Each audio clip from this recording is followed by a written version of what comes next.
الحمد للہ رب العالمین والعاقبۃ للمتقین والصلاة والسلام علی سید الانبیاء والمرسلین وعلی آلہ واصحابہ اجمعین، اما بعد، فقد قال اللہ تبارک وتعالی فی القرآن المجید: فاعوذ باللہ من الشیطان الرجیم، بسم اللہ الرحمن الرحیم۔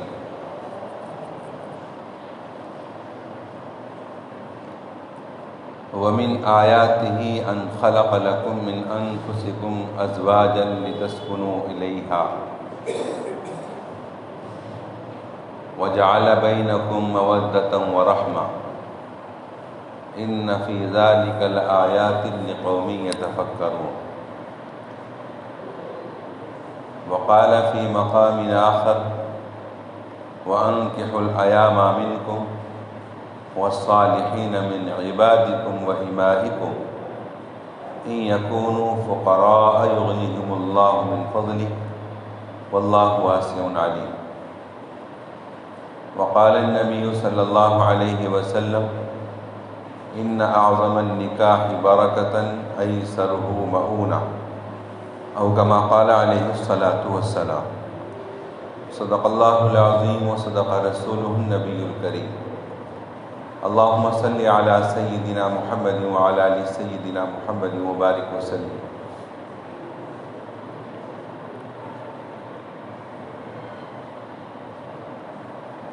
بزرگان محترم، معزز سامعین اکرام، اللہ تبارک و تعالیٰ نے ہم کو اشرف المخلوقات بنایا، یہ اس کا بہت بڑا فضل و انعام ہے۔ اللہ تعالیٰ اپنی مخلوقات کے رب ہیں، اس لیے اپنی مخلوق کی ہر زمانے میں رہنمائی فرماتے ہیں اور ان کی فطرت کے مطابق ان کی ضروریات کا انتظام کیا جاتا ہے۔ اللہ تعالیٰ نے انسانوں کو جو دنیا میں بھیجا ہے،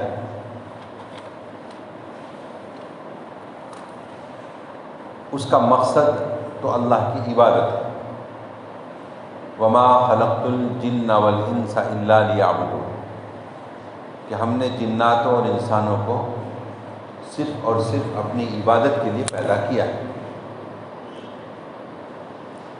انسان کی زندگی کا مقصد عبادت ہے، لیکن اللہ تعالیٰ نے دنیا میں اس کو بھیج کر اس کے ساتھ کچھ ذمہ داریاں لگا دی۔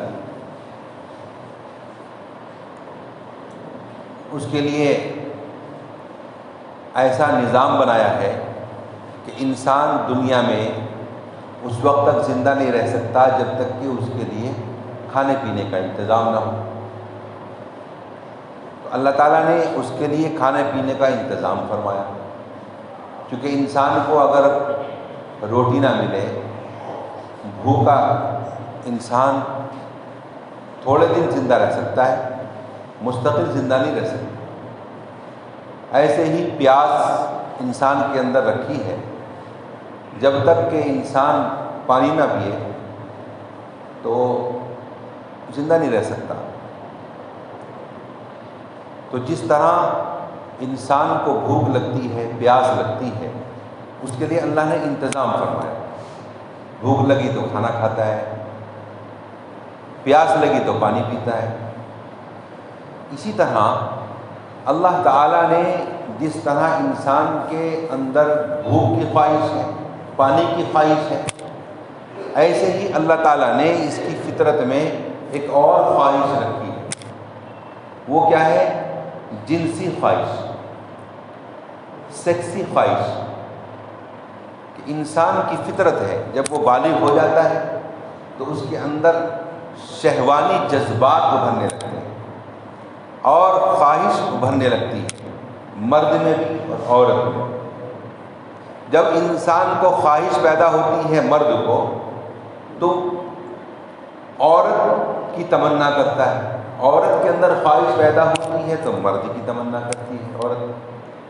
تو اس طرح دونوں ایک دوسرے کے کے ذریعے سے اپنے جذبات کو تسکین پہنچانا چاہتے ہیں اور خواہشات کی تکمیل کرنے کا ارادہ کرتے ہیں۔ اب اس خواہشات کی تکمیل کے لیے اللہ تبارک و تعالیٰ نے ایک نظام بنایا۔ وہ نظام یہ ہے کہ جس طرح انسان کو بھوک لگتی ہے کھانا کھاتا ہے، پیاس لگتی ہے پانی پیتا ہے، تو خواہش جب انسان کے اندر فطری اور جنسی خواہش پیدا ہو تو اس کو پورا کرنے کے لیے بھی اللہ تعالیٰ نے مرد عورت کو ایک دوسرے کا ساتھی بنایا۔ ایک دوسرے سے مرد عورت اپنی ضرورت پوری کرتے ہیں، جیسے جانور نر اور مادے سے اپنی خواہشات کی تکمیل کرتے ہیں، ایسے مرد اور عورت اپنی خواہشات کی تکمیل کرتے ہیں۔ اب اپنی خواہشات کی تکمیل کا اسلام نے جو طریقہ رائج کیا ہے وہ نکاح ہے۔ ایسا بھی اللہ تعالیٰ نے نہیں کیا کہ انسان کو یہ کہہ دیا ہو کہ نہیں تو اپنے نفس پر کنٹرول کر، اپنی سیکسی خواہش کو تو دبا دے، اس کو پورا نہیں کرنا، جیسے کچھ لوگوں نے سمجھا۔ اور عیسائیوں کے یہاں یہ رواج قائم ہوا کہ رہبانیت اختیار کریں، اور انہوں نے یہ سمجھا کہ اللہ تک پہنچنے کا یہ ذریعہ ہے اور یہ طریقہ ہے کہ اپنی جنسی خواہش کو دبا دو۔ انہوں نے یہ اللہ تک پہنچنے کا ذریعہ سمجھا، لیکن اللہ نے تو نہیں کہا تھا، اپنی طرف سے انہوں نے رائٹ کیا تو اس میں وہ پورے بھی نہ اتر سکے۔ اور اللہ نے اس کا ذکر قرآن میں فرمایا کہ انہوں نے رہبانیت اختیار کی تھی، ہم نے تو کہا نہیں تھا، لیکن وہ اپنی اس طریقے کو جو انہوں نے اختیار کیا تھا اس کا پاس لحاظ نہیں کر سکے۔ فما رعوها حق رعایتها، جس چیز کو اپنے اوپر لازم کیا تھا اس چیز پہ پورے نہ اتر سکے، اس کی رعایت نہ کر سکے، اور وہ ناکام ہو گئے اور جنسی خواہش میں بے راہ روی پر چل پڑے، خواہشات کے غلط راستے پر چل پڑے۔ تو اس لیے اسلام نے پابندی نہیں لگائی کہ تم اپنی خواہش کو دباؤ، خواہش پوری نہیں کرو، یہ نہیں کہا اسلام۔ لا رہبانیت فی الاسلام، اسلام میں رہبانیت نہیں ہے، اور تنہا زندگی گزارنے کا نہیں ہے، بلکہ اسلام نے کہا کہ اپنی خواہش کی تکمیل کرو، لیکن کیسے کرو؟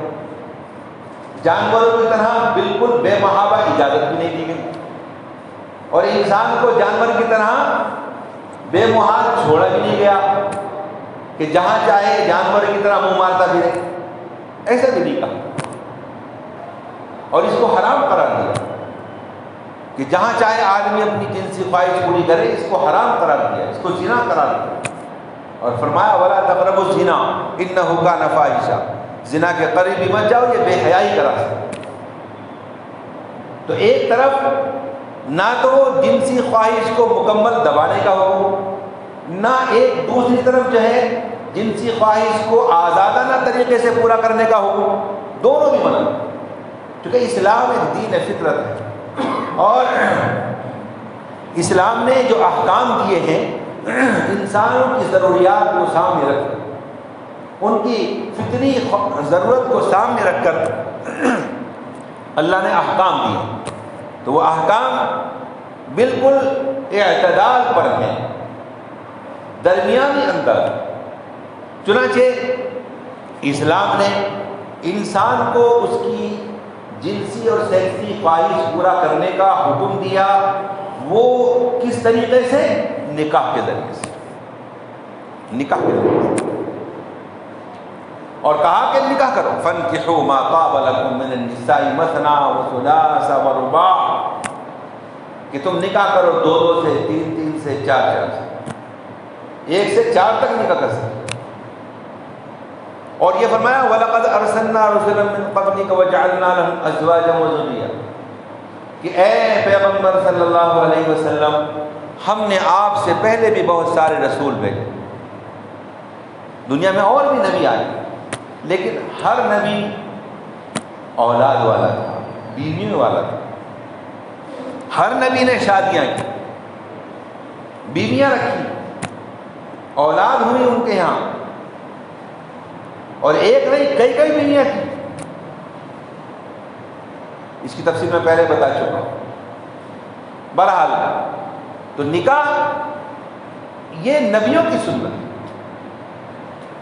اور علماء نے لکھا ہے کہ دو چیزیں ایسی ہیں جو جب سے دنیا بنی اس وقت سے چلی، جنت سے بلکہ چلی، اور دنیا میں قائم ہے، اور جب ساری دنیا فنا ہو جائے گی اور انسان جنت میں چلے جائیں گے نیک لوگ، تو یہ اس وقت بھی باقی رہیں گے دو چیزیں. اور وہ کیا ہے؟ پہلی چیز ایمان، اور دوسرے نکاح. جنت میں آدم علیہ السلام کا اللہ نے اما حوا سے نکاح فرمایا. دنیا میں آئے، وہاں پر توالد اور تناسل کا سلسلہ جاری ہوا، اور یہ سلسلہ آج تک ہے. نسل انسانی اسی کے ذریعے اس دنیا میں ترقی کر رہی ہے. آج ہزاروں لاکھوں انسان ہیں، وہ اسی طریقے سے دنیا میں وجود میں آئے، ماں باپ کے ذریعے سے وجود میں آئے. ماں باپ کے ملاپ کے ذریعے سے اللہ نے انسانوں کو وجود بخشا، اور سب ہم آدم کی اولاد ہیں. کلکم بنی آدم وآدم من تراب، تم سب آدم کی اولاد ہو، آدم مٹی سے بنے. اور اس کا یہی طریقہ رہا. اور جو غیر فطری طریقہ ہے، غیر فطری طریقے سے جو اولاد ہوئی، جو ہوتی ہے، اس کو معاشرے میں کوئی عزت کا مقام نہیں دیا. اس کو لوگ حرامی کہتے ہیں، اس کو ولد الزنا کہتے ہیں.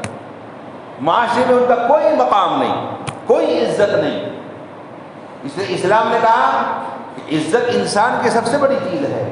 لہذا اگر انسان کی اولاد ہونا ہے تو وہ نکاح کے ذریعے سے ہو سکتی ہے. غیر طریقے سے بغیر نکاح کے جو اولاد ہوگی وہ معاشرے میں کوئی عزت کے لائق نہیں رہ سکتی، اور اس کو کوئی مقام دنیا میں نہیں ہو سکتا، نہ دنیا میں اور نہ آخرت میں.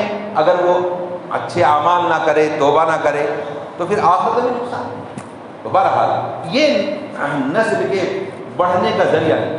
یہ تو ایک جانوروں کا طریقہ، ان کی نسل بغیر نکاح کے بڑھتی ہے. تو انسان کی کوئی یہ عقل مندی کی چیز نہیں ہے کہ انسان اپنی خواہش پوری کرنے میں جانوروں کا طریقہ اختیار کرے. انسان کو تو اللہ نے اشرف المخلوق بنایا، ساری مخلوق میں افضل بنایا، اور انسان زناکاری بدکاری کر کے وہ انسانیت کے زمرے سے نکل کر جانور پر اختیار کرنے لگے. کوئی عقل مندی نہیں.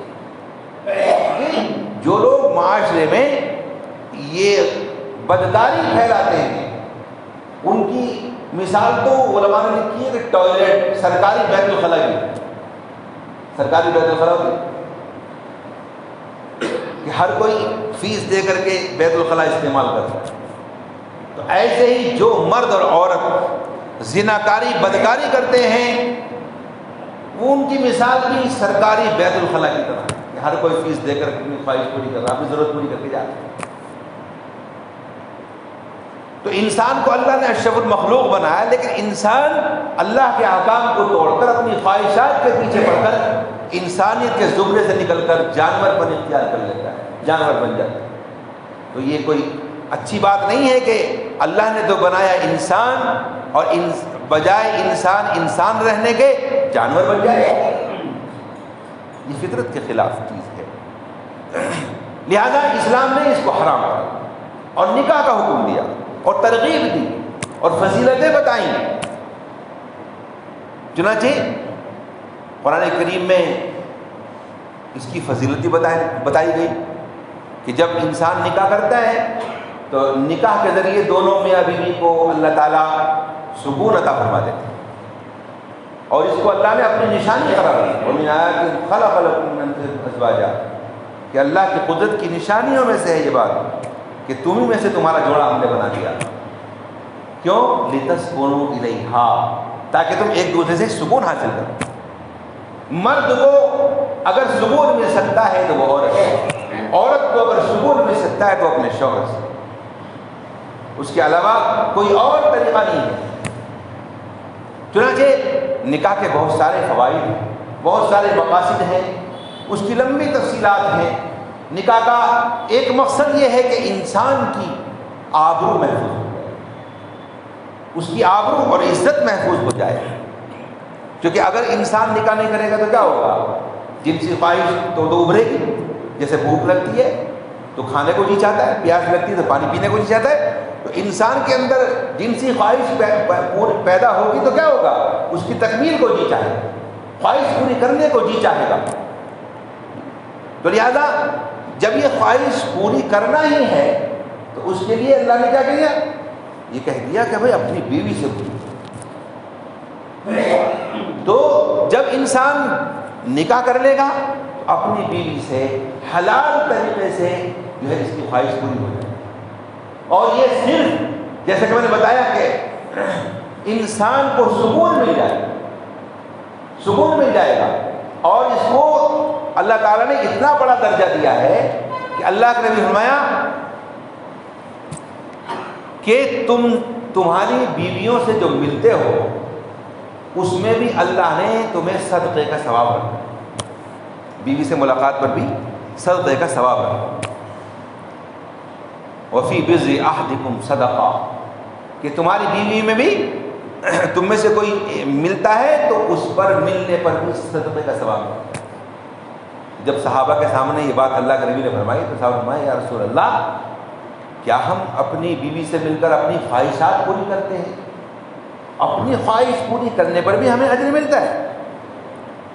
میں ہاں، اللہ تعالیٰ اس پر بھی اجر دیتے ہیں. اور اس کی وجہ یہ بتائی کہ اگر تم اپنی اس خواہش کو ناجائز طریقے سے پورا کرتے، غلط طریقے سے پورا کرتے تو گناہ ہوتا ہے کہ نہیں ہوتا؟ کہا بالکل ہوتا ہے یا رسول اللہ. کہا کہ تم اپنی بیوی سے اپنی خواہش پوری کرتے ہوئے گناہ سے بچ رہے ہو، زنا سے بچ رہے ہو.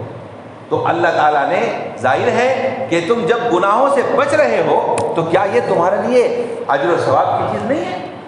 تو فرمایا کہ اس پر بھی اجر دیا جاتا ہے. نکاح کا ایک اور مقصد ہے توالد و تناسل، اولاد کا حصول. چنانچہ اللہ تعالیٰ نے یہی طریقہ رائج کیا دنیا میں. اور اولاد انسان کو سکون پہنچاتی ہے، راحت پہنچاتی ہے، خاص طور سے بڑھاپے میں. ہر انسان کے دل میں اللہ نے اولاد کی خواہش رکھی تو اس کے لیے حکم دیا کہ وہ نکاح کرے.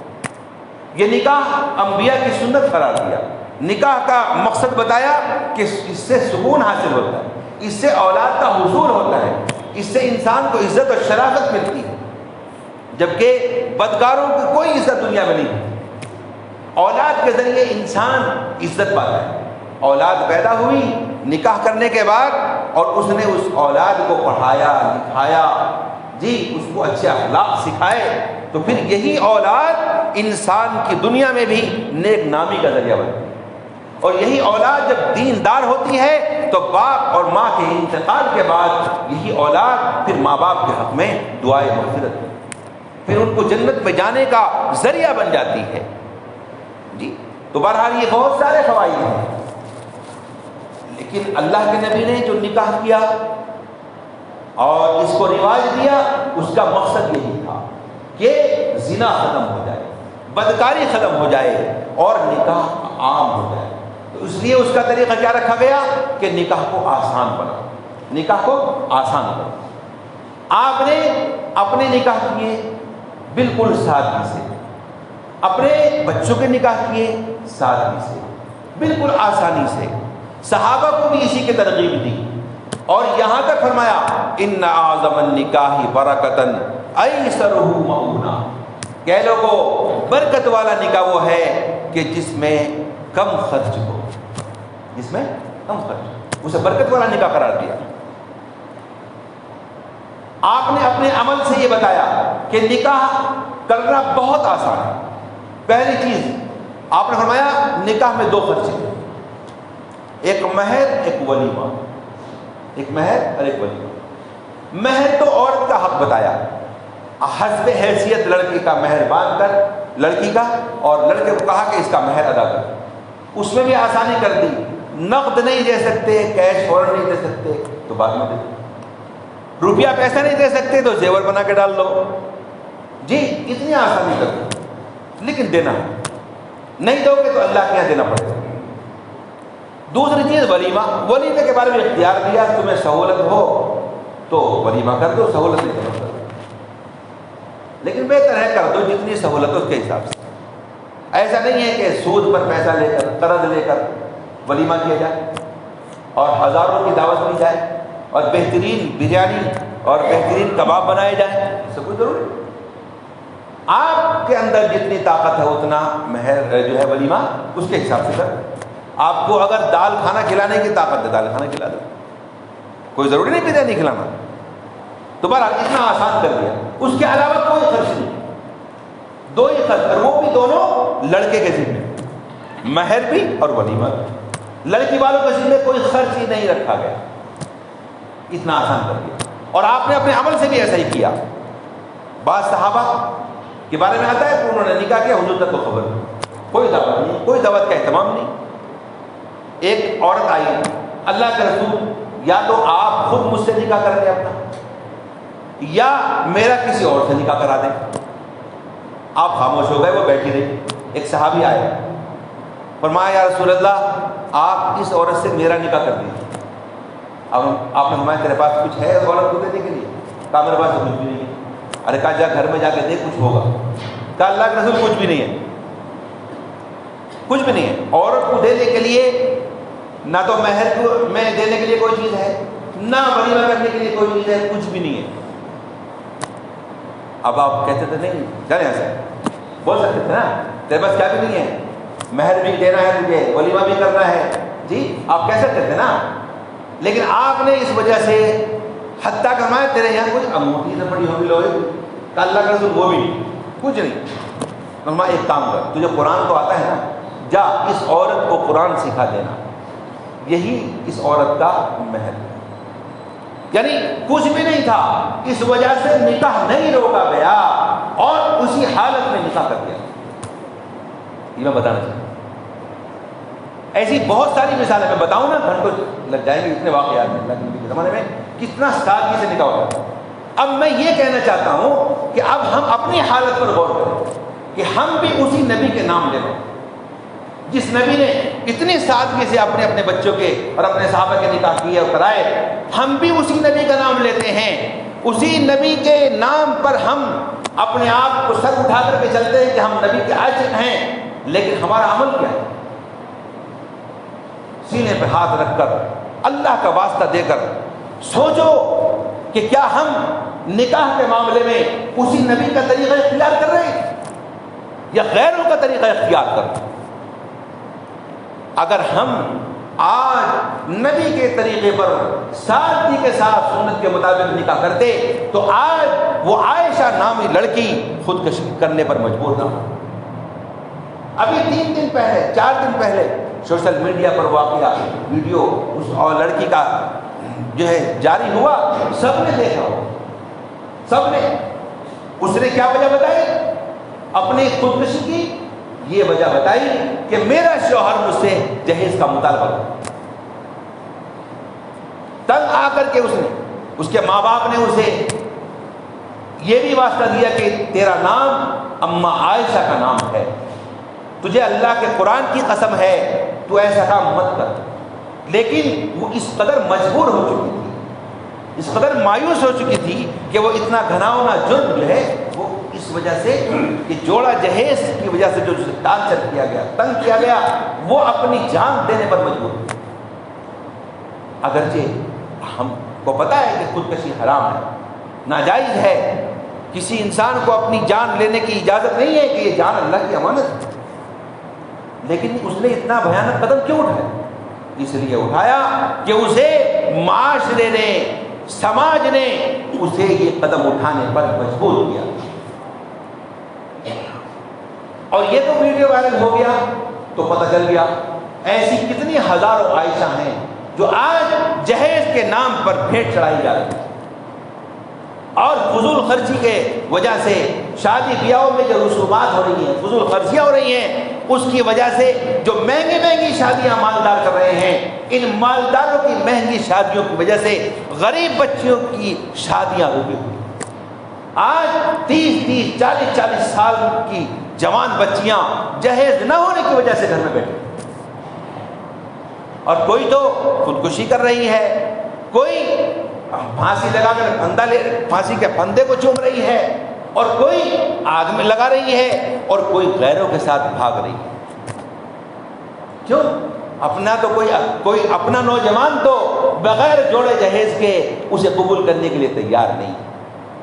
میں نے یہ بات شروع میں بتائی، اسلام نے نکاح میں 2 خرچ رکھے، ایک مہر کا اور ایک ولیمے کا، اور دونوں وہ لڑکے کے ذمے لگائے، لڑکی کے ذمے یا لڑکی کے ماں باپ کے ذمے کوئی خرچ نہیں نکاح میں۔ لیکن آج حال یہ ہے کہ جب تک کہ لڑکی والے کے پاس لڑکی کو دینے کے لیے جہیز نہ ہو، زیور نہ ہو، فرنیچر نہ ہو، کار نہ ہو، گاڑی نہ ہو، تب تک کوئی نوجوان اس کی بچی کو اپنانے کے لیے تیار نہیں۔ اور ایک طرف یہ حال ہے اور دوسری طرف آدمی کہتا ہے میں نبی کا عاشق ہوں، میں حضور کا نام لے رہا ہوں۔ ارے نام لیتا ہے نبی کا اور طریقہ اپناتا ہے غیروں کا، یہ دوگلاپن کب تک چلے گا؟ اس کی وجہ سے امت کا بڑا نقصان ہو رہا ہے۔ اس لیے میں اللہ کا واسطہ دے کر نوجوانوں سے کہتا ہوں کہ تمہاری جوانی کس کام کی اگر تم لڑکی کے باپ کے مال پر نظر رکھنے لگے؟ تمہیں اللہ نے طاقت قوت اسی لیے دی ہے کہ تم جہیز کا بھیک مانگ کر کے زندگی گزارو؟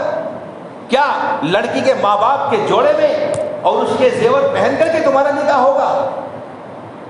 یہ تو غیروں کا طریقہ ہے، ہندوانہ رسم ہے جو ہمارے ان کے ساتھ میل جول سے آ گئی ہے، ان کے ساتھ رہنے سہنے کی وجہ سے یہ چیزیں آ گئی۔ اسلام میں اس لیے یہ کوئی چیز نہیں ہے جو آج ہو رہی ہے۔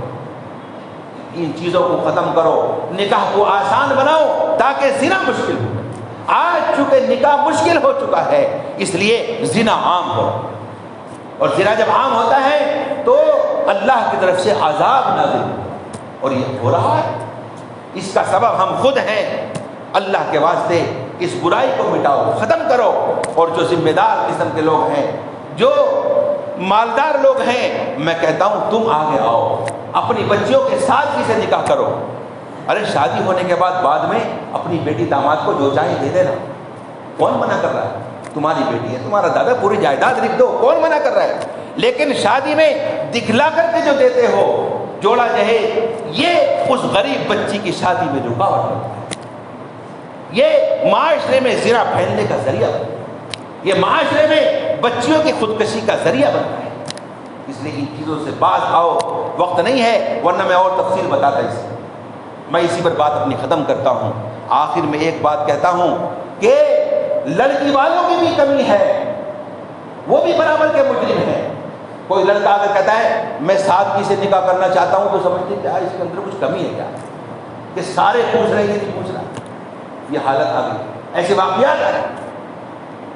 اس کا سچویشن، اس کا حل کیا ہے میں بتا رہا ہوں۔ اس کا حل یہ ہے کہ لڑکی والوں کو چاہیے کہ جب بھی اپنی بچی کا رشتہ کہیں کریں تو لڑکے سے کہیں، اس کے لڑکے والوں سے کہیں کہ ہم جوڑا جہیز کو نہیں دیں گے، البتہ ہماری بچی کا وراثت کا جو حق ہے ہماری جائیداد میں وہ ہم آپ کو دیں گے۔